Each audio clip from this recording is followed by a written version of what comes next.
And efforts are on in full swing to rescue 41 workers trapped inside the under-construction tunnel in North India's Uttarkashi. Rathole mining specialists initiated manual drilling through the debris on Monday. Auger machine is being used for pushing the pipe. So far, about 2 meters of manual drilling has been completed. The authorities have also now deployed artificial intelligence and robotics technology in the rescue mission that will monitor the health of the trapped workers, also study the environment inside the tunnel. This will provide real-time data to the rescue authorities for better planning of the rescue mission. India's Uttarakhand Chief Minister Pushkar Singh Dhami said that a rescue operation is underway and everyone is fine.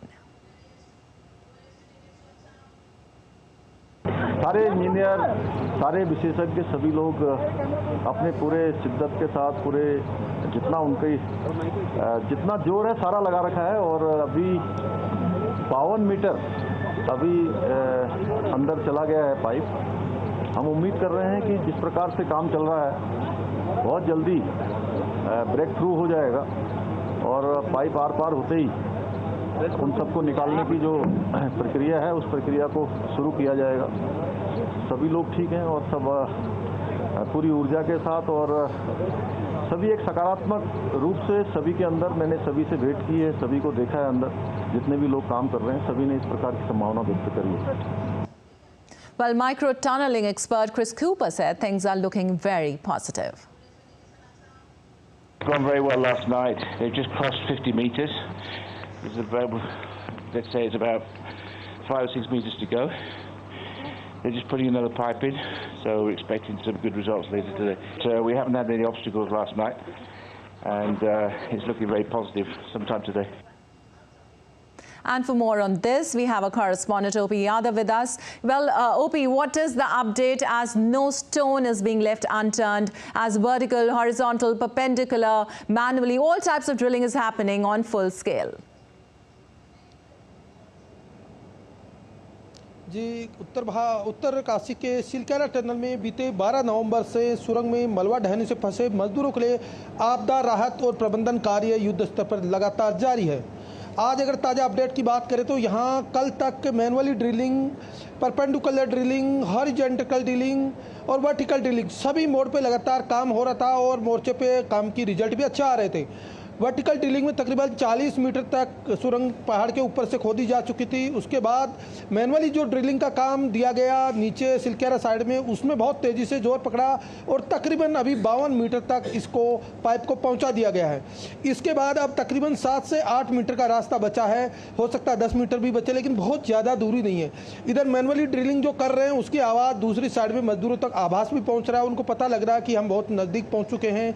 मुख्यमंत्री पुष्कर सिंह धामी ने भी आज press briefing में कहा कि आज देर शाम तक इस ऑपरेशन को पूरा कर लिया जाएगा। तो उम्मीद की जाती है कि इसमें जो रेट माइनर्स है उसकी भूमिका बहुत ही महत्वपूर्ण रही है। ये टीम बहुत ही विशेषज्ञ टीम है। इसमें अलग अलग जगह से इंडियन आर्मी के कोर ऑफ इंजीनियर्स टीम के 25 एक्सपर्ट यहाँ आए हुए हैं। इसके अलावा इंडियन ब्यूरो ऑफ माइंस से 4 लोग आए हुए हैं। इसके अलावा मुंबई से सीवर में काम करने वाले एक्सपर्ट लोग आए हुए हैं और झांसी से भी 6 लोग आए हैं। इसके साथ ही साथ ट्रेंचलेस कंपनी है उसके अपने 15 लोग हैं और जो नई युगा कंपनी इसका काम देख रही थी उसके भी अपने एक्सपर्ट हैं। तो बहुत सारी कोऑर्डिनेशन के साथ टीम बनाई गई है और जो 800 mm का पाइप है उसके अंदर जाके ये रेट माइनस धीरे धीरे कुदाली, फावड़ा, लोहा, छेनी, बरसी इस तरह के जो आइटम हैं उनके जरिए ड्रिलिंग का काम कर रहे हैं। उन्होंने तकरीबन 3-4 मीटर तक की ड्रिलिंग कर भी ली है और यही बात है कि अब ये तकरीबन 52 मीटर से भी आगे बढ़ चुका है और पूरा ये हो सकता है 8 से 10 मीटर तक का रहे, लेकिन देर शाम तक इसको पूरा करने के बाद इस ऑपरेशन के जरिए मजदूरों को सकुशल बाहर निकाल लिया जाएगा। All right. OP, also how and what kind of food is being provided to the workers? Are they being able to speak to the relatives? What's happening? जी, इसमें टनल में फंसे 41 मजदूरों के लिए पहले दिन से लेकर आज तक लगातार खाने पीने और उनको ऑक्सीजन की आपूर्ति कराने के लिए बेहतर प्रबंध किए गए थे। शुरुआती टाइम में जब जो 4 mm का पाइप था उसके जरिए उनको ऑक्सीजन और खाने पीने की बहुत ही लाइट फूड और न्यूट्रिशनल फूड जैसे ड्राई फ्रूट्स है, चने, मुरमुरे, इस तरह की चीज़ें भेजी जा रही थी। लेकिन उसके बाद पैरेलली एक 6 इंच का पाइप फिर से इसमें डाल दिया गया मैनुअली उसी के पास से और उस पाइप के जरिए बाद में ऑक्सीजन की आपूर्ति के साथ साथ दाल, चावल, रोटी, आटा, पुलाव और अन्य तरह की चीज़ें जो इनको ज़रूरत के लिए आवश्यक होती है दैनिक जीवन में खाने के लिए, वो सब उन तक पहुंचाई गई। साथ ही साथ उनके लिए कुछ कपड़े, अंडरगारमेंट्स और टूथब्रश और इस तरह की चीज़ें भी उन तक पहुंचाई गई। इसका सबसे बड़ा फायदा यह रहा कि उनको फ्रूट्स और डे डाइट के हिसाब से जो चिकित्सक है उनकी सलाह के आधार पर ऐसा भोजन दिया गया जिससे वो टनल में अंदर रहकर स्वस्थ रहें और सेहतमंद रहें और उनका किसी तरह से मानसिक और शारीरिक स्तर का जो लेवल एक पैरामीटर होता है उससे नीचे न जाए।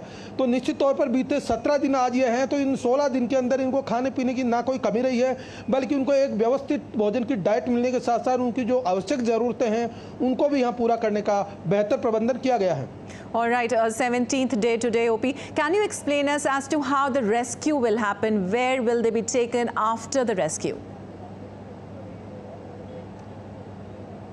जी, टनल के अंदर जो ऑपरेशन चल रहे हैं उसके पैरेलली इनको रेस्क्यू करने के बाद किस तरह की तैयारी हमें करनी है, इसको लेकर भी प्रबंधन और इससे जुड़े जो एक्सपर्ट्स हैं वो लगातार काम कर रहे हैं। यही वजह कि जब ये रेस्क्यू ऑपरेशन अपने अंजाम तक पहुंचेगा तो एनडीआरएफ की जो टीम है जो इन कामों में व्यस्त रहती है वो ऑलरेडी प्रशिक्षित है। उन्होंने अपना प्रैक्टिस ऑलरेडी जो ट्रायल करना होता है वो कर लिया है। वो स्ट्रेचर के जरिए इस टनल में जाएगी, उसके बाद इस टनल को पूरी तरह से अच्छी तरह से इसको सैनिटाइज किया जाएगा और सैनिटाइज करके बाद मजदूरों को 1 बाय 1 स्ट्रेचर पर लिटा के बाहर निकाला जाएगा। बाहर निकालते ही उनकी प्रारंभिक तौर पे सबसे पहले इनकी जांच की जाएगी स्वास्थ्य की, और उसके लिए पैरामेडिकल स्टाफ लगाया गया है जो इनको प्रारंभिक तौर पे देखेगा, जांचेगा और परखेगा। उसके बाद इसी सुरंग के बगल में मैं अपने सहयोगी से कहूंगा जरा इसका व्यू दिखाएं।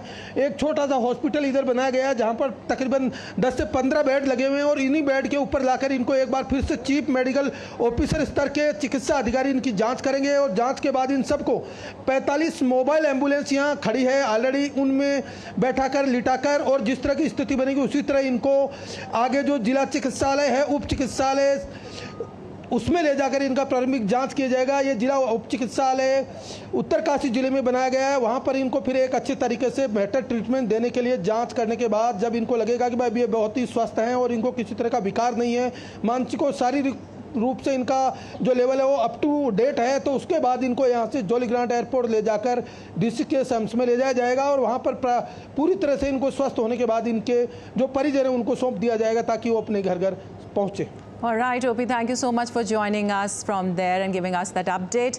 So our correspondent OP Yadav told us that about 50 meters of drilling has been done and 8 to 10 meters is still remaining in addition to about 40 meters drilling vertically, and there is a wide possibility that the workers will be rescued by this evening. Also, the authorities now are very hopeful. He told us that proper nutritious food and fruits is being regularly supplied to the workers. They're also being provided with clothes, and now the workers are extremely excited and hopeful that they'll be able to see the light of the day soon. Also on their rescue plan, he said that the tunnel is going to be first sanitized and then the workers will be taken out on stretchers. They will then undergo 3 levels of examination and will be transferred by the ambulances to the hospital and then to the airport, and after every check, the final handover will be done to their respective relatives.